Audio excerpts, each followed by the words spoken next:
czy polubisz moją breję? La, la, la, la, la. Cześć, Leonie. Cześć, Malinko. Fuj. Co to ma być? To moja breja. Breja? Przepyszniutka, mniam, mniam, breja. Niam, niam? Malinko, ty to jesz? Pewnie, że tak. Świnki bardzo, bardzo, bardzo, bardzo lubią breję. Jedzenie brei jest częścią naszej świnkowej kultury. Aha.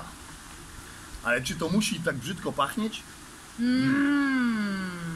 O tak. A co tu robią te wszystkie muchy? Muchy przylatują, kiedy breja zaczyna robić się najsmaczniejsza. A może chciałbyś spróbować mojej brei?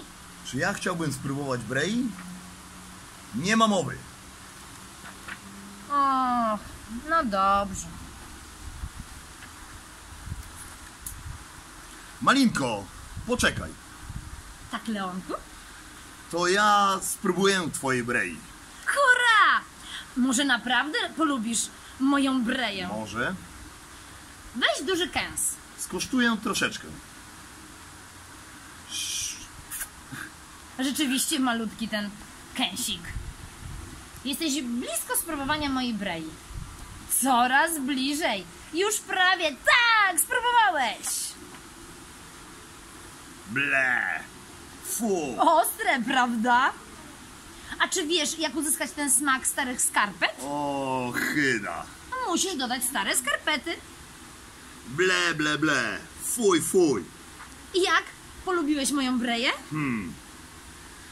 Nie polubiłem twojej brei, ale cieszę się, że spróbowałem. Bo bardzo lubię ciebie. Ojej, Leonku. To może deserek? Malinko, nie przyginaj. Chodliwa Poczytalnia.